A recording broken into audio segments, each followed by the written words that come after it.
Nay, alam ko pong nag-worry lang po kayo sa akin. Pero hindi niyo po ako kailangang problemahin. Mas isipin niyo po yung sarili niyo. Lalo na ngayon nag-live si Mami sa social media. In-announce niya po na kidnapper kayo.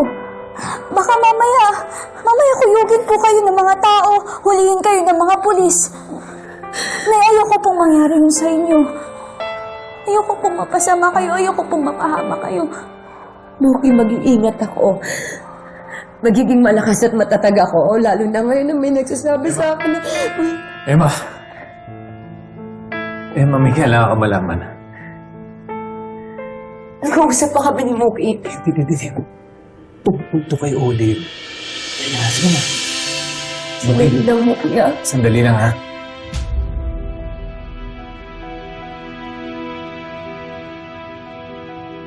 Si Olive.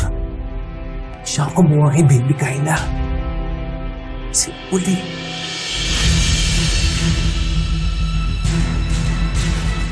Anong sabi mo, Dan?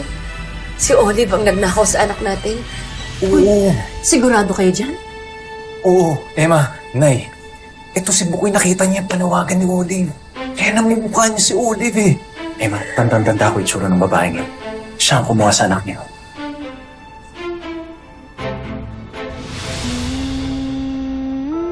Diba nga po, nung una pa lang po tayong nagkakilala, napasaya niyo na po ako agad. Parehas pa po tayo ng mga lalabays na gusto. Alam niyo na, pakiramdam ko po talaga. Anak niyo ko.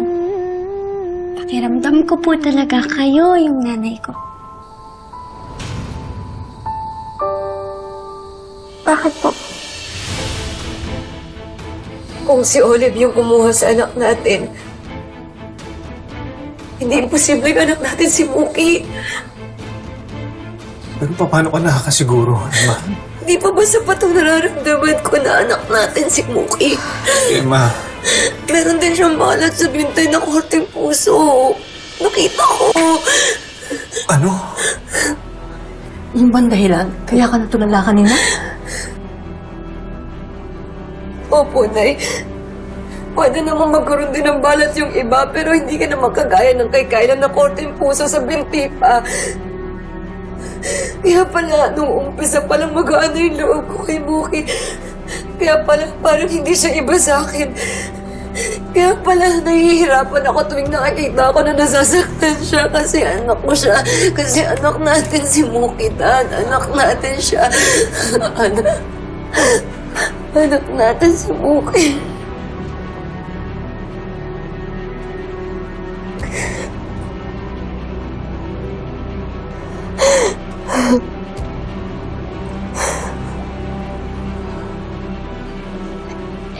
Inutil lang yun.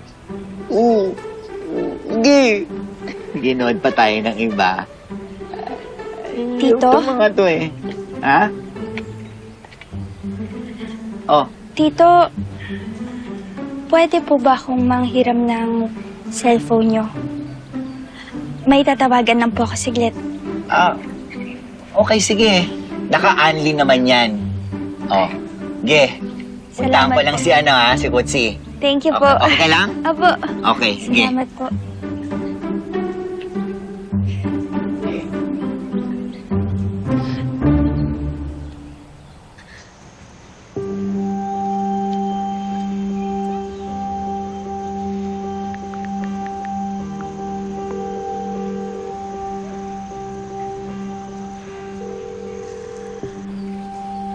Mami, Muki, anak. Sabi ko na nga ba hindi mo ko matitiis? Mami, pwede po bang bawiin niyo na po yung sinabi niyo kay Nay Emma sa social media? Hindi naman po totoong kinidnap niya ako eh. Kusa po akong sumama sa kanya. Is that the only reason why you caught me? Hindi dahil sa namimiss mo ko? Hindi dahil sa gusto mong marinig ang boses ko? Gusto lang naman pong tumulong sa akin ni Nay Eme. Alam ko pong hindi niya ako kayang saktan. Hindi niya po magagawa yun. At mas lalong ayoko naman pong makita siyang mahirapan. I'm so sorry, anak. Hindi ko naman talaga gustong gawin yun eh. Kaya lang kasi anak, I'm so sad kasi iniwan mo ko. At sumama ka dyan sa Emma na yan, kaya ko lang naman nagawa yun. Pero babawiin ko lahat yun. Babawiin ko lahat ng sinabi ko. Sasabihin ko na hindi talaga kidnapper ang nanay Emma mo. Gusto mo ba yon? Talaga po? Meron lang akong hihilingin sa'yo, anak. Pwede ka bang makipagkita sa akin? Please, anak. Miss na kasi kita.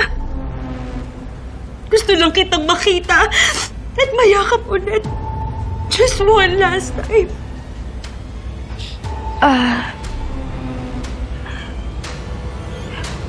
Sorry po, Mami. Di ko pa po kayo kaya makita ngayon eh. Ah, ganon? Kung hindi ka makikipagkita sa akin, ako mismo ang magsusumbong sa mga pulis kung nasaan ang nanay Emma mo. Ipapahamak ko siya sa mga tao. Ipapahabol ko siya! Hanggang sa... Mami. Sige po. Sige po, makikipagkita na po ako sa inyo. Good girl. Magkita tayo sa may Sampaguita Park. Malapit yun kung saan ko kayo nakita ni Emma at saka ni Zane. Siguraduhin mo na wag mong sasabihin sa kanila. Or else, alam mo na kung anong gagawin ko sa nanay Emma mo.